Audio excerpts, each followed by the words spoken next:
Brothers آج ہمارا انشاءاللہ 26 پارہ ہے، اور 26 پارے کے اندر ہمارے پاس ملٹیپل سوراز ہیں، اور میں سورہ محمد جو ہے اس کے حوالے سے کچھ چیزیں شیئر کرنا چاہتا ہوں۔ آیت نمبر 15 میں اللہ تعالیٰ نے دو کمپیریزنس ذکر کی ہیں۔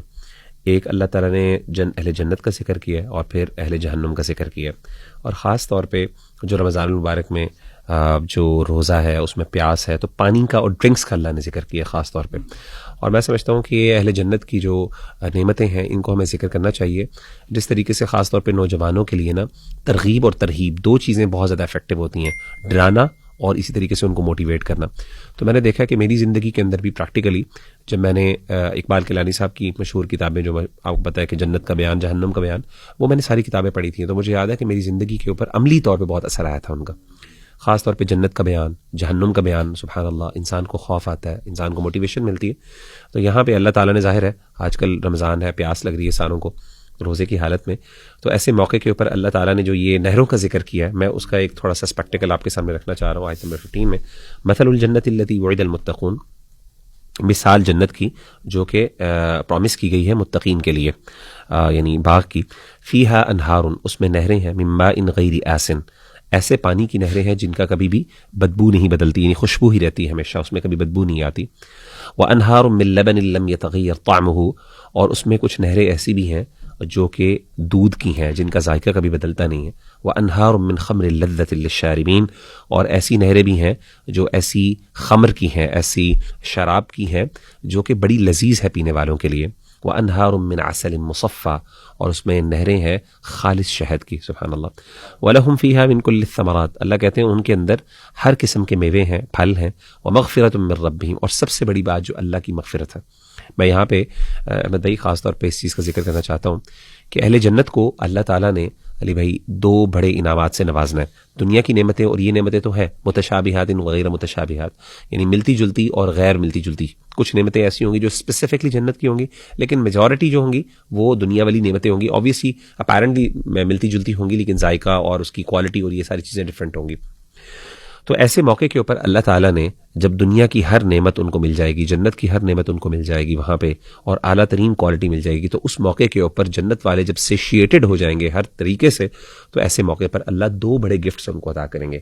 ایک گفٹ کا ذکر جو ہے وہ قرآن مجید میں اللہ تعالیٰ نے ذکر کیا، اور دونوں کا ذکر کیا، اور یہاں پہ بھی ذکر ہے، اللہ تعالیٰ اپنا دیدار کروائیں گے قیامت کے دن، اللہم اجعلنا منہم۔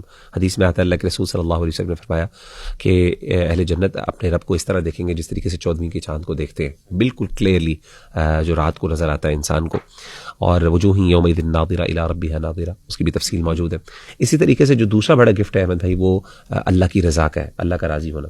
حدیث میں آتا ہے، صحیح مسلم کی حدیث ہے، اللہ کے رسول صلی اللہ علیہ وسلم نے فرمایا کہ اللہ تعالیٰ اہل جنت سے کہیں گے مجھے بتاؤ تمہیں کوئی چیز چاہیے؟ وہ کہیں گے اللہ تعالیٰ ہمیں ہر چیز مل گئی ہے، اور کیا چیز چاہیے؟ تو اللہ کہیں گے ایک چیز ایسی ہے جو ابھی میں نے تمہیں نہیں عطا کی، اور وہ یہ ہے کہ گواہ بن جاؤ میں نے تمہیں ہمیشہ ہمیشہ کے لیے معاف کر دیا، میں تم سے آج کے بعد کبھی ناراض نہیں ہوں گا۔ تو سبحان اللہ، اس وقت اہل رضا، یعنی جو اللہ کا راضی ہونا اور یہ اللہ کا ناراض نہ ہونا، اس چیز کی ایشورٹی جب انسان کو ملے گی تو اس کی جو لذت محسوس ہوگی انسان کو، جب دنیا کی اور جنت کی ہر لذت مل جائے گی تو انسان کو احساس ہوگا کتنی لذیذ چیز ہے۔ تو یہاں پہ اللہ نے کہا وہ مغفرۃ من ربہم، اللہ کی مغفرت ان کو ملے گی۔ پھر اللہ کہتے ہیں کیا یہ بندہ جو اتنی نعمتوں کے اندر ہوگا، یہ اتنی نہروں کو انجوائے کرے گا، کمن ہوا خالد فی النار، کیا اس بندے کی طرح ہو سکتا ہے جو یعنی اس کا اگر کمپیریزن کیا جائے ایسے شخص کی طرح، ایسے شخص سے جو ہمیشہ ہمیشہ جہنم میں رہنے والا ہے، وسقوا ماء حمیما، اور اس کے بدلے میں اس کو گرم ترین پانی پلایا جاتا ہے، فقطع امعاءہم، جو اتنا کھولتا ہوا گرم پانی ہے کہ جب وہ پیے گا تو اس سے انسان کی آنتڑیاں پھٹ جائیں گی اور وہ بالکل ٹکڑے ٹکڑے ہو جائیں گی، اللہ معاف کرے، ان کو کاٹ دے گا وہ اندر جا کے پانی۔ سبحان اللہ، آج کل ہم دیکھیں کتنا گرم پانی، گرمی کی وجہ سے، دھوپ کی وجہ سے گرم پانی ہو جاتا ہے، انسان سے وضو نہیں کیا جاتا۔ تو امیجن کریں کہ پیاس لگی ہے اور اس پیاس کی حالت کے اندر تو انسان کو جب پانی بھی دیا جا رہا ہے تو اس طرح کا پانی ہے، سبحان اللہ۔ مجھے امام احمد بن حنبل رحمہ اللہ کا میں نے ایک جگہ پڑھا ان کا کہ گرمی کے اندر جب وہ روزہ رکھتے تھے سبحان اللہ تو آلموسٹ بے ہوش ہو کے گر جاتے تھے، غشی آ جاتی تھی، لوگ آتے ان کو اٹھاتے، آ کے پوچھتے کہ جی آپ نہ ایسا کریں، روزہ افطار کر لیں، چھوڑ دیں کیونکہ آپ کی حالت بہت زیادہ غیر ہو رہی ہے۔ تو آپ کہتے پیچھے کر دو مجھ سے پانی، کیونکہ جہنم کل نار جہنم اشد حرا، آپ کہتے تھے جہنم کی آگ جو ہے وہ اس سے بہت سخت ہے، اور جہنم کا جو پانی ہے وہ بہت گرم ہے، اللہ معاف کرے. تو یہ جو گرمی ہے یہ میں برداشت کر لوں گا، جہنم کا پانی اور جہنم کی جو آگ ہے وہ برداشت کے قابل نہیں. تو یہ آیات میں نے سامنے اس لیے رکھی تاکہ ہم لوگ اپنی اصلاح بھی کریں اور اپریشیٹ کریں اللہ کی نعمتوں کو خاص طور پہ، اور یقین کریں یہ جو وقتی طور پہ اللہ تعالیٰ نے ہمیں تھوڑی سی محنت کرنے کی توفیق دی ہے، میں سمجھتا ہوں جہاں پہ ہم نے اپنے آپ کو ریسٹرین کرنا ہے، جس سے ہمیں ہی بینیفٹ ہے انشاءاللہ. اللہ نے ہمیں آخرت میں اس کا بہت بڑا ریوارڈ دینا ہے. جیسے کہ حدیث میں آتا ہے کہ روزے داروں کے لیے اللہ تعالیٰ نے باب الریان ایک خاص دروازہ ہے جہاں سے وہ انٹر ہوں گے اور وہاں پہ ان کو پکارا جائے گا. اللہ تعالیٰ ہم سب کو عمل کی توفیق عطا فرمائے اور اہل صیام میں سے کرتے ہیں. آمین آمین. سرپرائزنگلی میری بھی یہی آج کی ریفلیکشن تھی، میں نے سامنے کھولا بھی ہوا ہے تو بہت خوبصورتی سے ماشاءاللہ مغیرہ بھائی آپ نے بتایا جنت کی نہروں کے بارے میں، آل دا پیور تھنگز، اور پھر جو کمپیریزن اللہ نے کیا. میں بھی جنت پہ ہی تھوڑی روشنی ڈالنا چاہوں گا کیونکہ آپ کی بات بالکل ٹھیک ہے کہ when we read about the جنہ and obviously the hellfire, تو الحمدللہ عملی تبدیلی ایک آتی ہے، ڈیفینیٹلی موٹیویشن بھی ملتی ہے بڑی. تو سب سے پہلے تو میں ہمیشہ نا اپنی جب بھی کہیں کلاس دیتا ہوں اور جنت کی بات کرتا ہوں تو ایک بات آڈینس سے کہتا ہوں کہ یار یہ بتاؤ کہ دنیا میں کوئی ایک ایسا انسان جس نے دنیا کے سارے ایکسپیرینسز لیے ہوئے. کیونکہ احمد بھائی یہ سوال نا ایک آتا ہے کہ جنت میں ہم کریں گے کیا، یعنی ہمیشہ کی زندگی ہے تو بور نہیں ہو جائیں گے.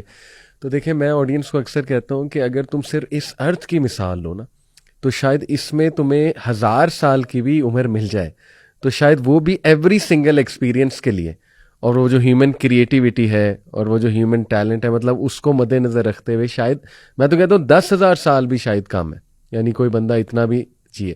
فار ایگزامپل کتنے ایکسپیرینسز ہیں، لیٹ سے بنجی جمپنگ، لیٹ سے بیلون، وہ جو کیپڈوشیا، مطلب میں وہ والے ایکسپیرینس بتا رہا ہوں جو بڑے مزے کے ایکسپیرینسز، تھرل والے، ایڈونچر والے experiences, sky diving and so on and so forth. پھر اوشنز کو ایکسپلور کرنا، پھر ایک کنٹری کو وزٹ کرنا، ایک جگہ کو دیکھنا، سبحان اللہ.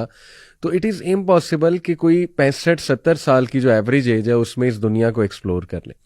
تو آپ خود سوچیں کہ جنت سبحان اللہ کیا نیکسٹ لیول جگہ ہے، اور وہاں کیا کیا خواہشات انسان کر سکتا ہے، وہاں پہ کیا کیا مطلب لٹرلی انسان کتنے رولز کے ساتھ زندگیاں وہاں پہ جی سکتا ہے. مطلب خواہش کرنے کو تو کچھ بھی ہے نا، ٹھیک ہے نا، یعنی انسان جو ہے وہ اللہ سے ایک ایکسپیرینس کی طلب وہاں پہ کر سکتا ہے. ایون تو مغیرہ بھائی نے کہا کہ سب سے بڑا تو وہاں پہ ریوارڈ اللہ سبحانہ تعالیٰ کو دیکھنا ہے. لیکن انسان، اگر میں پرسنلی اپنی بات کروں، میرا بڑا شوق ہے کہ یہ جو سارے انسیڈنٹس ہوئے ہیں فرام آدم علیہ السلام ٹل ناؤ وہ ایک مووی فارم میں دیکھے جائیں. میں ایگزیکٹلی آپ کو یہ بات کرنے لگا تھا، ان کو ایگزیکٹلی. اور احمد بھائی آپ کا کیا شوق ہے، کس نبی کے دور میں خاص آپ جو ہے نا وہ انٹریکشن کرنا چاہتے ہیں؟ علی بھائی میں بھی باقاعدہ مطلب یہ دیکھنا چاہوں گا تاریخ میں کیا ہوا کیا نہیں ہوا، پوری ایک ڈاکیومنٹری بنا کے دکھائی جائے سارا ریئل لائف، اور اس میں ہم انٹریکٹ بھی کر سکیں. ہاں بالکل. بلکہ ضیاء بھائی جو ہے نا اکثر اپنے گیسٹ سے نا ایک سوال پوچھتے ہیں، انہیں میں سے نہیں پوچھا تو ضیاء بھائی اگلی دفعہ مجھے بلائیں گے تو پوچھیے گا کہ اگر آپ کے پاس ایک سپر پاور ہو تو کون سی ہو. یہ اکثر وہ نا پوچھتے ہیں. ہاں میرے پاس اگر کوئی سپر پاور ہو نا تو وہ ہو کہ میں ٹائم کو کنٹرول کر سکوں. اللہ، جیسے آپ اپنے CCTV کیمرہ کو کنٹرول کرتے ہیں نا، آگے پیچھے، ریوائنڈ، فارورڈ، پچھلا دن دیکھ لیں، دوسرا دن دیکھ لیں، اس طرح اگر میں کر سکوں نا، میرا خیال ہے کہ پھر کسی اور سپر پاور کی ضرورت نہیں ہے. پیسے بھی بندہ آرام سے کما لے گا اس سے، کوئی غلطی ہوگی ریوائنڈ کر کے ٹھیک بھی کر لیں گے، تاریخ میں چلے جائیں گے. میں جاؤں گا کعبہ جاؤں گا جا کے اور وہاں پہ نا بٹن سے دباؤں گا، اچھا پچھلا سال اس میں دیکھوں گا کیسے چینج ہو رہا ہے، آپ نبی صلی اللہ علیہ وسلم کے زمانے میں پہنچ جائیں. تو یعنی آپ اپنی امیجنیشن یوز کریں تو بہت کچھ ہے کرنے کے لیے. اور اللہ تعالیٰ تو جنت میں ما لا عین رأت ولا اذن سمعت ولا خطر علی قلب بشر، یعنی اللہ تعالیٰ جنت میں جو انسان کو دے گا وہ نہ کسی آنکھ نے دیکھا، نہ کسی کان نے اس کے بارے میں سنا، نہ کسی دل نے یا ذہن نے تصور کیا اس کا. تو وہ تو یہ تو کوئی ٹینشن ہی نہیں ہونی چاہیے کہ بور بھی ہوں گے وہاں پہ. صحیح بات. تو یہ جو آپ نے حدیث انفیکٹ پڑھی احمد بھائی کہ no I has seen no ear has heard, ایسی جگہ پریپیئر کی اللہ نے اپنے بندے کے لیے. میں اکثر سوچتا ہوں احمد بھائی these could be some colours جو دنیا میں دیکھے ہی نہیں، مطلب نیو ایکسپیرینسز ہیں نا، could be colours, could be certain sounds, could be food, drinks, homes, places, entertainment, مطلب ایکسپیرینسز جو کبھی ہم اس دنیا میں کر ہی نہیں سکتے. یعنی فلائنگ، کئی لوگوں کو فلائی کرنے کا شوق ہے تو جنت میں obviously human being could fly. تو بہرحال میں کچھ اور باتیں ایڈ کر دوں اور پھر آپ بھی ضرور اس پہ کیجیے گا.